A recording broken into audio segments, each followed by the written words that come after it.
আসসালামু আলাইকুম। Welcome to Roksana's channel. কেমন আছেন সবাই? নিশ্চয়ই ভালো আছেন। আজকে আমার নতুন ব্লগে আপনাদের সবাইকে স্বাগতম। আমি আজ নিয়ে আসছি আপনাদের মিরপুর 11 বেনারসি পল্লীতে। আমার সব বন্ধুদের নিয়ে আমি আজকে বাইরে এসেছিলাম। ওরা চেনে না যে তিল্লি কাবাব কি। ওরা বলছিল যে এখানে নাকি প্রসিদ্ধ একটা কাবাব আছে তিল্লি, তো এটা কি, আমরা তো কখনো খাইনি। তো আমি যেহেতু মিরপুরের মেয়ে, আমি এখানকার সবই জানি, আর আমি এর আগে খেয়েছি এগুলো, তাই ওদেরকে নিয়ে আসলাম আমি এখানে। তো এরা এসে অনেক মজা করলো, অনেক এনজয় করলো।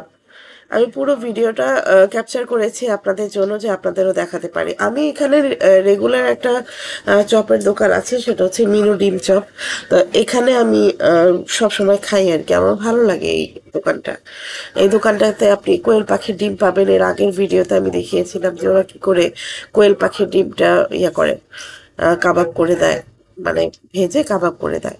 তো আজকে আমি আসছি হচ্ছে তিল্লি খাওয়ার জন্য। আর এই স্টলটা হচ্ছে ব্রাঞ্চ 2 আর কি। 1 নম্বর ব্রাঞ্চ হচ্ছে মিরপুর 11 মার্কেটের পাশে, আর 2 নম্বর ব্রাঞ্চ হচ্ছে এটা বেনারসি পল্লীর ভেতরে। আমরা 2 নম্বর ব্রাঞ্চে আসছি। তো এখানে সব কাবাবের আইটেমটাই বেশি। তো এখানে এই বাইরে দেখেন সবাই কাবাব বানাচ্ছে। আমরা ভেতরে গেলাম, ভেতরে গিয়ে আমি আমার ফ্রেন্ডদের নিয়ে বসবো। বাইরে কাবাবের যে আয়োজনটা আমি তো আপনাদের দেখিয়েছি সামান্য একটু। তো এখানে যদি আপনি আসেন, আপনি দেখতে পারবেন। পরিবেশটা খুব সুন্দর সুন্দর। ছোট্ট একটা স্টলের মধ্যেও খুব সুন্দর পরিবেশ, আর এখানকার খাবারটা খুব মজা, ভালো। আপনি গেলে এটা স্বাদটা নিতে পারবেন। এখানে সব ধরনের কাবাবই পাওয়া যায়। আপনি যে কোনো কাবাবগুলো খেতে পারবেন। আর মিরপুর আসলে কাবাবের জন্য বিখ্যাত। এর প্রাইসটাও রিজনেবল মিরপুরের ভিতরে। ঠিক আছে, আমরা এখন আসছি কি খেতে বলো? আমরা এখন দিল্লি খেতে আসছি। দিল্লি আচ্ছা, হ্যাপি বার্থডে টু ইউ। এই যে হুজুর মানুষ হ্যাপি বার্থডে টু বলে না। হ্যাঁ, ভাগ্যিস কাইটটা গেছে ঘুমে নাই। এটা হচ্ছে সেই ডিস্কো হুজুর। আরে মেয়ে এনে পরে বুঝছেন, মানে আমি এগুলো পছন্দ তো করি না। তারপর দেখা যাচ্ছে যে মনে করেন যে একসাথে থাকলে এরা আমরা এইভাবে ফ্রেন্ডরা সবাই মজা করি। যখন আমরা ট্রেনিং শেষে বের হই না, খুব বোরিং একটা লাইফের মধ্যে থেকে বের হয়ে একটু রিফ্রেশমেন্ট আর কি, আর কিছুই না। সবাই মিলে যখন খুব ফান করছিলাম, তখনই আমাদের খাবার চলে আসছে।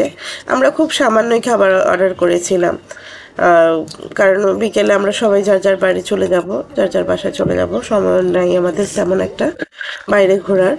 তো কিছু সামান্য খাবারই অর্ডার করা হয়েছিল। এখানে 1 প্লেট তিল্লি নিয়েছি, আর কয়েকটা টিকা নিয়েছিলাম, একটা করে পরোটা নিয়েছিলাম।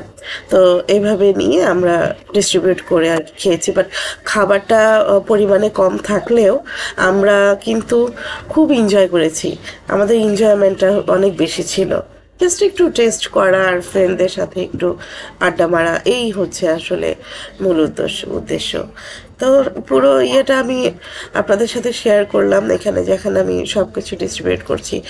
আসলে কি, আমরা এখন কেউই জবে নেই, আমরা এখন সবাই শিখছি। সো আমাদের হাতে টাকাও সেরকম থাকে না, তো আমাদের অ্যারেঞ্জমেন্টটাও সেরকমই হয়।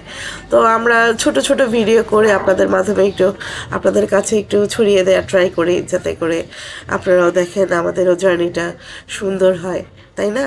তো আমি এখন দেখাচ্ছি। আমরা এই যে ডিস্ট্রিবিউট করে দিয়েছি, যার যার প্লেটে ডিস্ট্রিবিউট করে আমরা খাওয়া শুরু করব। তো ওরা খুব এনজয় করেছে। আমি তো এর আগে অনেক এসেছি আমার ফ্যামিলির সাথে, বাট ওরা নতুন এসছে, ওরা এর আগে কখনো দিল্লি খায় নাই বা এরকম কাবাব খায় নাই কখনো। তো ওদের কাছে এক্সপিরিয়েন্সটা নতুন ছিল। তো আপনার কাছে কেমন লাগলো আমার এই বন্ধুদের সাথে জার্নিটা? তো আমাকে একটু কমেন্ট করে জানাবেন প্লিজ, ঠিক আছে? তো ভালো থাকবেন সবাই, আর আমার জন্য দোয়া করবেন।